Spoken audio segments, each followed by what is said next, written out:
Once again, Mike, thank you for jumping on and having some fun with me here. What We up, are Derek? the event guys. You are Mike Peraino. I am Derek Rafferty. I am with E3 Detroit. I am at the Detroit Loft. You are at your spot in Clawson at the Killer Creations World Headquarters. World headquarters, one of two locations. Oh yeah. Okay. So I have two locations, one in Yeah, Detroit, one in Canton. You have two locations, one in Clawson, one in Coeur d'Alene, Idaho. Idaho. Yes. Everyone thinks potatoes, but it is a beautiful location there, way up in the mountains. Fantastic. Glacial lakes, pine trees, and mountains. So totally worth a visit. Do you ever go out there? Usually once a year I get to do something out there. I'll fly out, meet meet some of the team there, and then usually most of our stuff is either in Washington or in Montana. So we had an awesome wedding in Montana. So I flew out there, drove with them a couple hours into Montana and did that. So generally once a year, once every other year, I'll actually be right there and hang out there. But most of the time it's fly in and then zip out somewhere else. Love it. Love it. Okay, so why are we doing this? Let's talk Why about are that. we doing this? Yes. So obviously, you and I connect all the time. We do lunches, we do meetings and hangs, and we talk about our business and we share tips on what's working for each other, and we have fantastic conversations that are very beneficial to the two of us. And so now we want to try and connect with a ton of our other colleagues and our event prof colleagues in not only Metro Detroit, but throughout Michigan and everything. Everybody that we have the chance to see on a weekly basis, a person here, a person there, but we want to try to have a place where we can bring all of our colleagues together on a Everybody weekly together. basis. Yeah, and just talk about like what's working and what's not, and share tips and tricks, and just have some fun. And so we want to connect with colleagues. And then we want to throw out one or two, hot topics for debate every week, and kind of share best practices or vent or whatever that is, and get connections with our colleagues out there who might have input as well. And in many cases, we'll have them on as guests, so they'll be like on the screen with us, which will be fun. And they just want to have some fun. So we'll do this every Tuesday. It's 10:53 right now, but we'll do this at 10 a.m. every Tuesday. That's when we're going to 10 go live, a.m. right? Okay. Yes. So first topic for today that we're going to talk about is booking windows.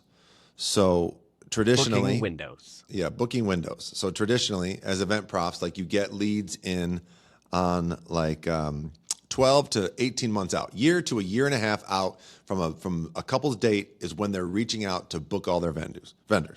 And now we're finding that is way shorter. Not that you don't get some of those, you do, but we're finding that a huge increase, an uptick in people booking 6 months to 12 months out from their wedding.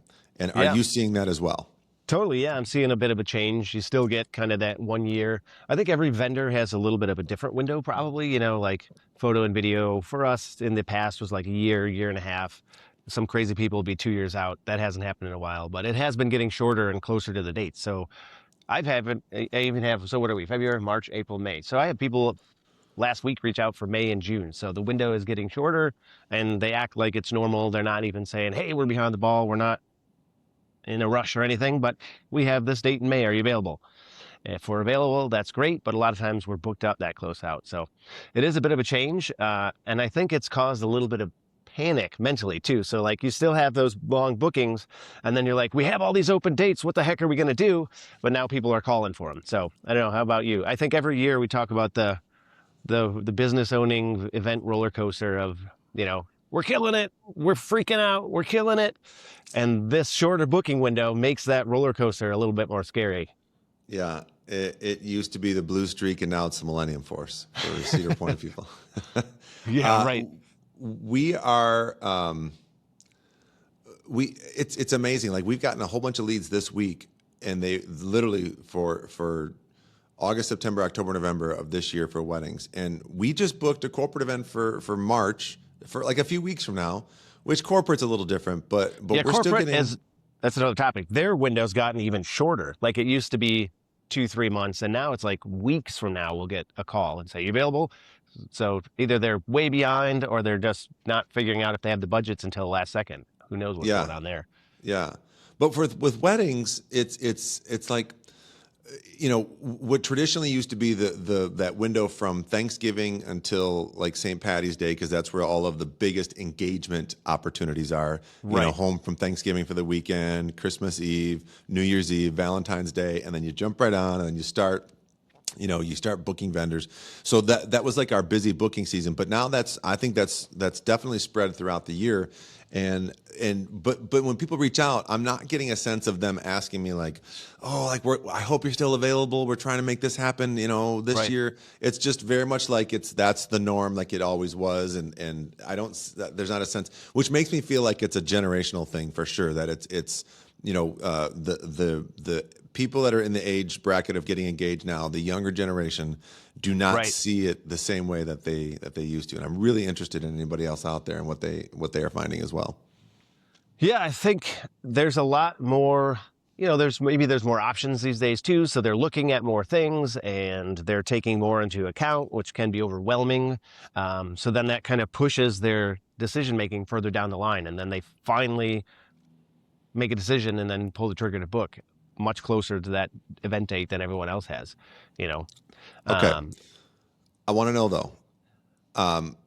So last year you were booking your packages at X price for this summer. right. This year you're booking your packages at Y price for next year.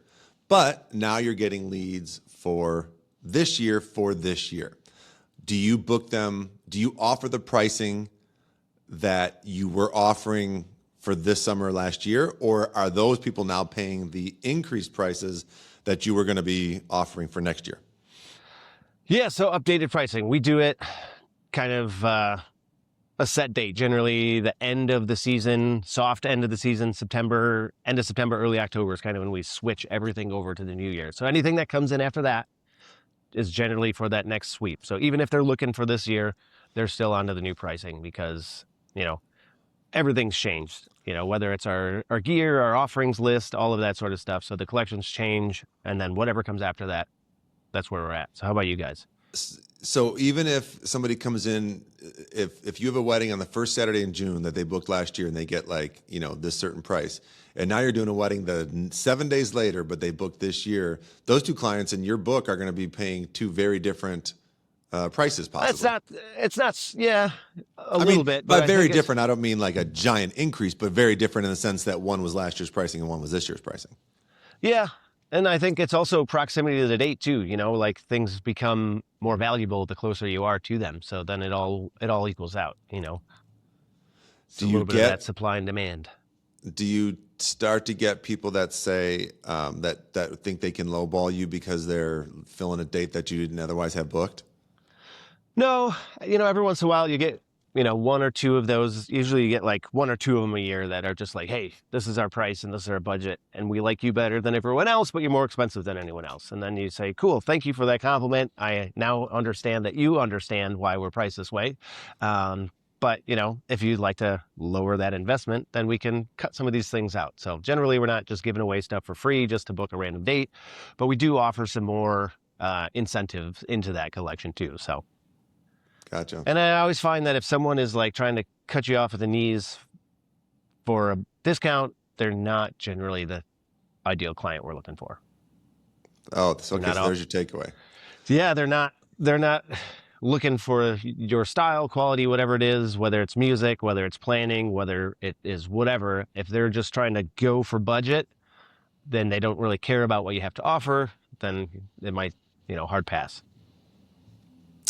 Fair enough. Okay. We did a wedding recently, and it was at the Colony Club here in Detroit, one of our favorite places. We love it. And they take wonderful care of us. We love them.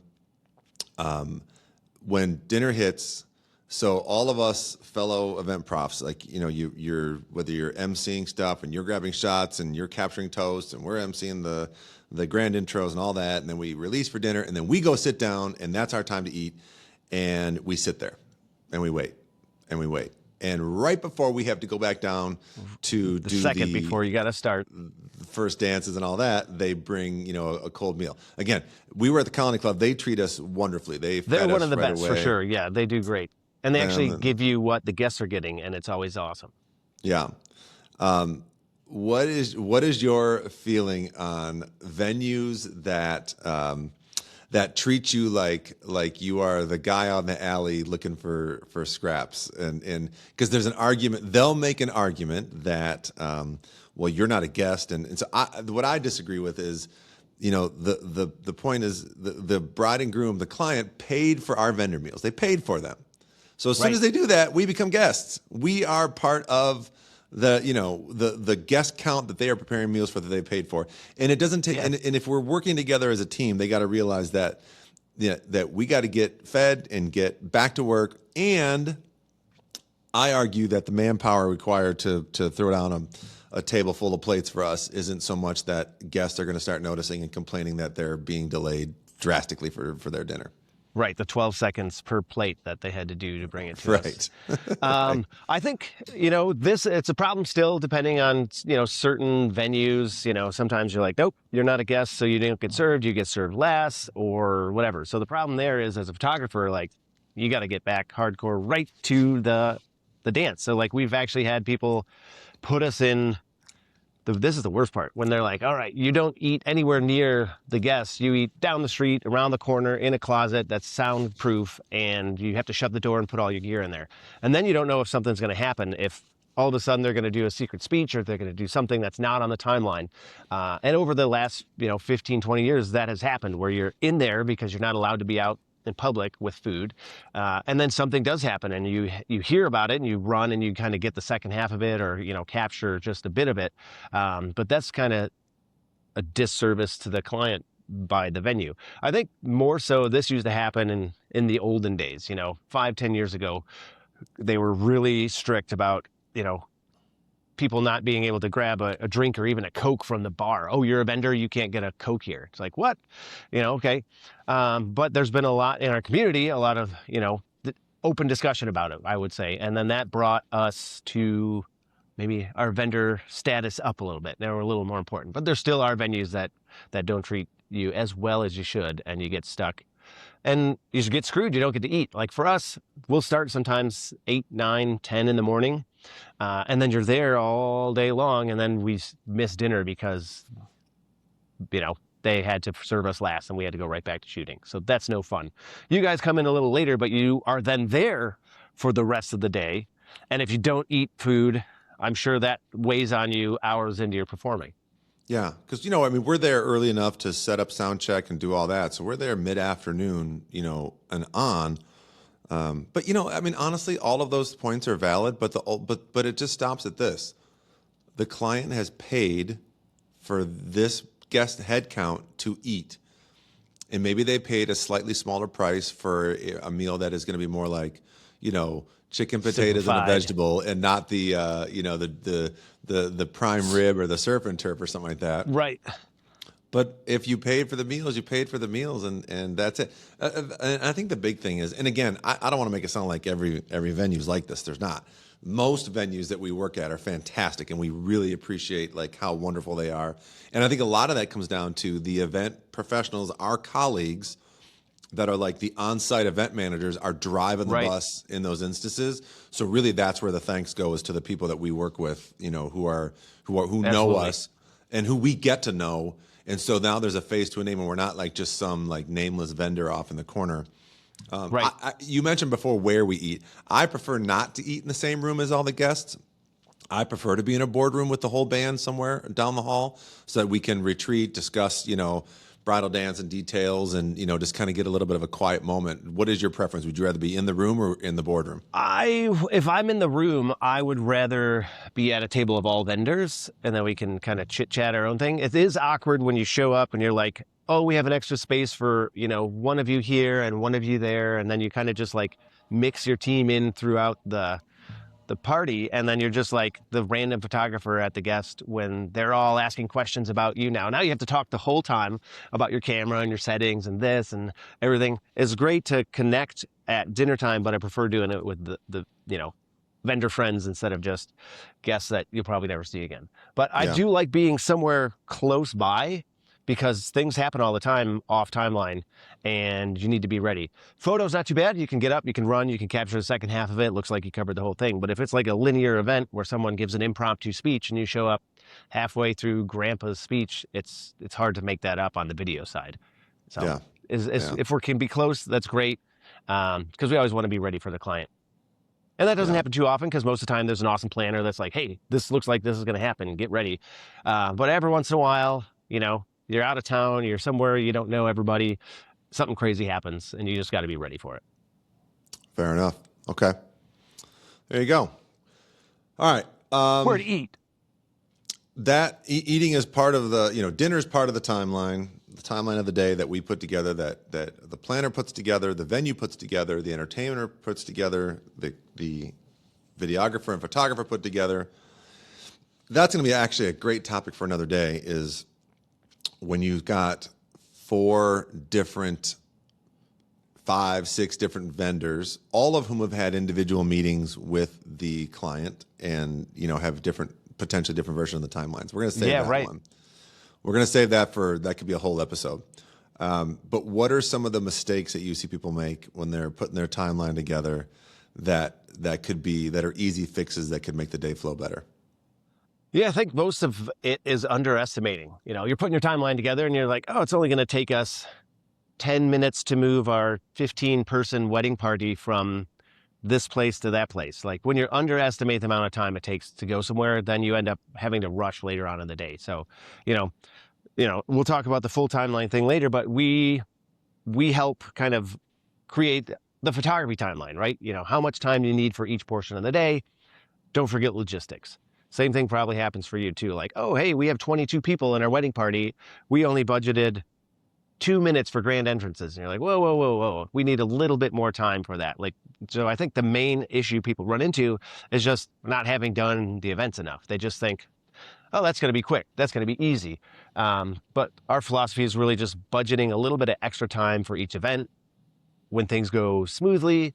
Now I always say the bride and groom just get to hang out at that point. They get to be together on their wedding day. So worst case scenario is you're ahead of schedule. They get to hang out, or we have a little more time for photography or video, some creative time, or we just kind of get ahead of the ball. So that's kind of the biggest thing I see. What about you? One of the biggest mistakes that I see people make is, so there's a wedding reception typically boils down to it at 30,000 feet. It's cocktail hour, MC stuff, which includes grand intros, toast, speeches, cake cutting, prayer, all that, dinner, and dancing. That's it. Right. Everything falls into that. So a typical wedding reception is 6 hours. And so a typical flow, let's say 6 to midnight, a typical flow is going to be 6 to 7 cocktail hour, 7 to 7:30 is MC stuff, 7:30 to 8:30 is dinner, 8:30 to midnight is dancing. Right. And I'll get these timelines, and the end of cocktail hour at 7 o'clock, and they have dinner starting at 7 o'clock. And they forgot all about moving guests from this room to that room into the dining room, and doing their grand intro and having their cake cutting and dad doing his welcome speech and the best man and maid of honor. And they lose 45 minutes out of their timeline, and they don't and now they feel like they're stressed out and running late and they're an hour behind when they really aren't. So I think the biggest mistake people make when they're putting together their timelines is they totally forget to build time in for the actual physical things that need to happen in between cocktail hour and dancing. Yeah, and that little bit of transition stuff, it'll bite you in the butt. We have a couple sample timelines on our website too. So like when couples say, hey, we don't know exactly the time our ceremony's at or reception at, but what can you say, for a rough rundown? We'll just send them the link so they have at least an idea of how much each portion of the day is going to take. Because for us, really, like you guys deal with the timeline from 6 to midnight, and we deal with the timeline from, let's say, 11 to 6. Like that's our time to shine between there. And then once we get here, as long as we know the order of things, we're good to go. And that, running the timeline kind of falls off onto your shoulders and the planners more so than photographer and video, which is our portion during the first half of the day. So that's another really interesting topic to discuss, is the owners of the timeline / flow at any given moment. And I think there are three owners. Well, okay. There's let's call it photo and video. Now, if a client only has a photographer, then it's just photo. If they have photo and video, it's that team, and there may be two. It might be somebody like in your case where they're the same company, or it could be two different. But the people capturing the content, when you're getting pictures of them getting ready and the first Content look crew. and all that. Yeah, there's them that own, because you're running the timeline at certain parts of the day. Then there's the planner, who, while the planner isn't taking pictures or video, isn't doing grand intros or singing bridal dance songs, and isn't serving food. But the planner is still kind of the hub and spoke. They've developed the timeline. Totally. They've worked with the client. Then there's us, we are emceeing the reception. So we're the ones getting on the mic and prepping and doing the grand intro and introducing the toast and calling them out for the first dances. And so we own part of that timeline. And then there's the venue, who, you got to make sure you serve dinner, but so it doesn't get cold. You got to make sure you're, not running over, or you don't get there early. So there's many people that own parts of the timeline. And it's an interesting discussion when there's overlap sometimes, and two different stakeholders both feel like they're the ones responsible for pushing the timeline forward. And for us, the best relationships we have are with planners who we've established a level of trust with, who we work before the day to make sure we're on the same page with the timeline, that we both agree this is the timeline, but that once we're there in the moment, they let us drive the bus, so to speak, and run the timeline. Earlier on in the day, what has been your, do you have instances where you are butting heads with, or is it always pretty smooth when you're trying to do your part? It's generally smooth. Like when you're working with someone you're used to working with, they trust you. Hey, Mike's going to keep this crew on schedule. Sometimes if you're working, like I said, like at a destination event or something, and the planner doesn't know you or how your team functions, even if you had a chance to chat with them ahead of time, you went over the timeline with the couple, the planner, the venue, everything. You had that big round table, everything's good. They don't know they could trust you yet until they can trust you. You know what I mean? So sometimes they might step on your toes a little bit, but we play nicely, and we're always there to help, make the experience better for everybody. So, there might be some animosity at the beginning if we're kind of taking over, but as long as that planner sees, hey, they're doing what we asked, then it's good to go. So, it's all about being a team for the couple. I don't see that there's this versus that. Planner versus photographer, or whatever it is, and a showdown. It's all about creating an experience for the couple and their families. Yeah, I want to come back to that at some point. I definitely want to come back to that and discuss that on another video where we really dive into to doing that. How we manage those timelines. Full timeline rundown. Yeah. Okay, so since you're a photographer and a videographer, talk about something that people don't really think about too much, and that is the shot list. That is the list of stuff that people want to make sure you capture.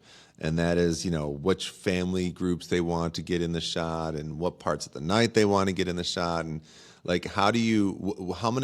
how much is too much information? Where do you just tell them, we know what shots to get, trust us, or versus saying, no, we'd love to have a list of shots you want us to capture? Yeah, it's a good hybrid of the two. In the old Pinterest days, people would give you literally way too many shots. Hey, we love this. We're getting married downtown Detroit, and here's a picture of a couple on the mountains, on the beach, in a meadow, in the sea. And you're like, great, none of those are happening here, but we'll use them for, creative departure or whatever. But we always we say we want to not only meet their expectations, but far exceed them. So we do sit down. We talk about kind of each portion of the day. This kind of is a high five to that timeline discussion too, because when they're getting ready in the morning, we want this much time to make sure we adequately cover the details. This much time to make sure we get enough portraits of the bride when she gets in her gown, because she's going to be looking amazing and feeling great. Also the GQ portraits on the groom side. So we kind of walk them through our philosophy and how it works and what we'll be doing, and then ask, are there any additional kind of out of the norm things that would be happening here? Sometimes they have Uncle so-and-so is coming in from Alaska and literally have no family photos because he doesn't ever come to family events because he lives so far away. Make sure he's in a lot of these things. So little bits that are out of the norm, or like a gift they got from grandma or grandpa, or something that's sewn into their dress. We don't know about those things. So just when they fill us in on those little bits, that's great. And we love it because we don't want to miss anything for them. It can get overwhelming if they literally list every single shot that we've been doing regularly, like photograph the invites, photographs the dress, photograph mom buttoning up the dress, all of that stuff. Like those are obvious. We don't necessarily need to know those. If they send over a list, that's great, because then, okay, we're on the same page either way. And then we just look for those random specifics for you. But you don't have to deal with things like that. I don't know. Would you have any similar scenarios where, maybe with songs, specific exact songs, you have to play these songs in this order because I just want you to be, an iPod? Or do they just say, hey, Derek, we trust you? Managing playlist is definitely now it doesn't happen very often. So we have in our planning kit, we give them a chance to say, what are your favorite artists, songs, and genres? What are your least favorite artists, songs, and genres? Do you have any must plays, and do you have any do not plays? Right. I try to coach them to say, give me a little bit of information on each one of those. That's all. The do not plays, do not give me 50 do not plays. Do not give me 100 must plays. Just give me an idea that helps me learn what your tastes are.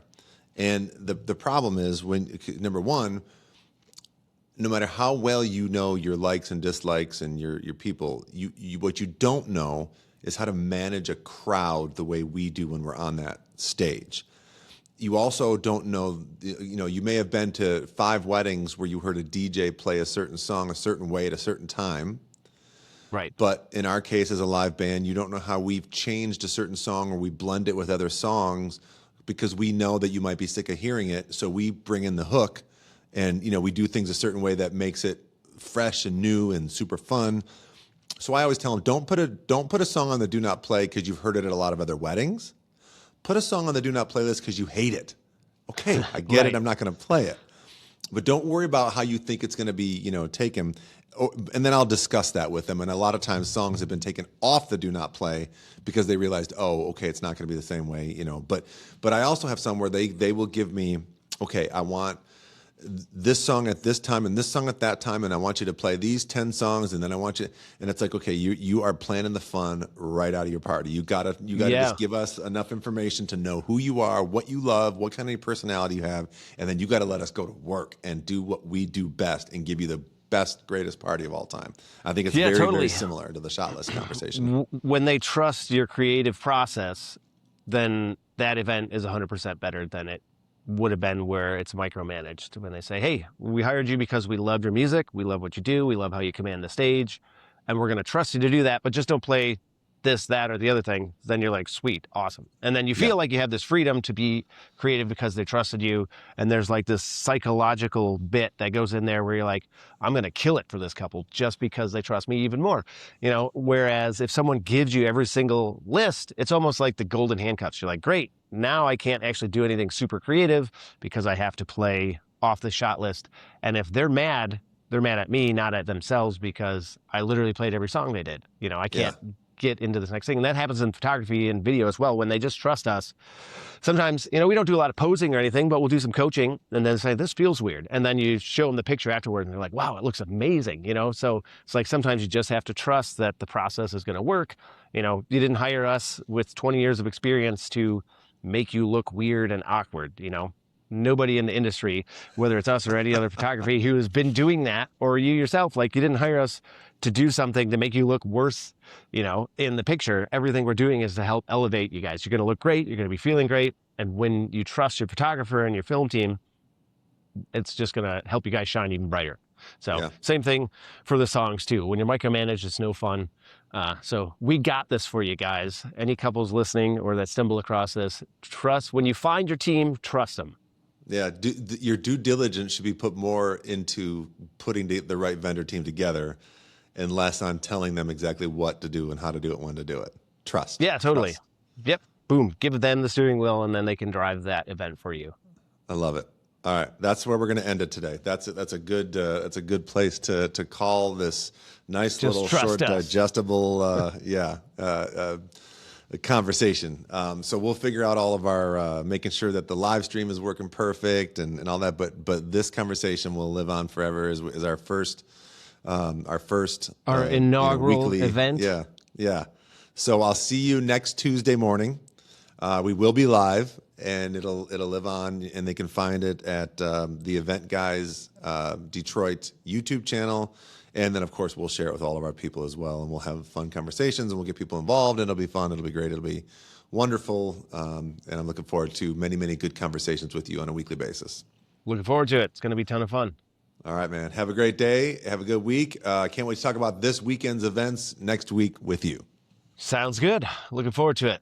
All right, later, man. See ya.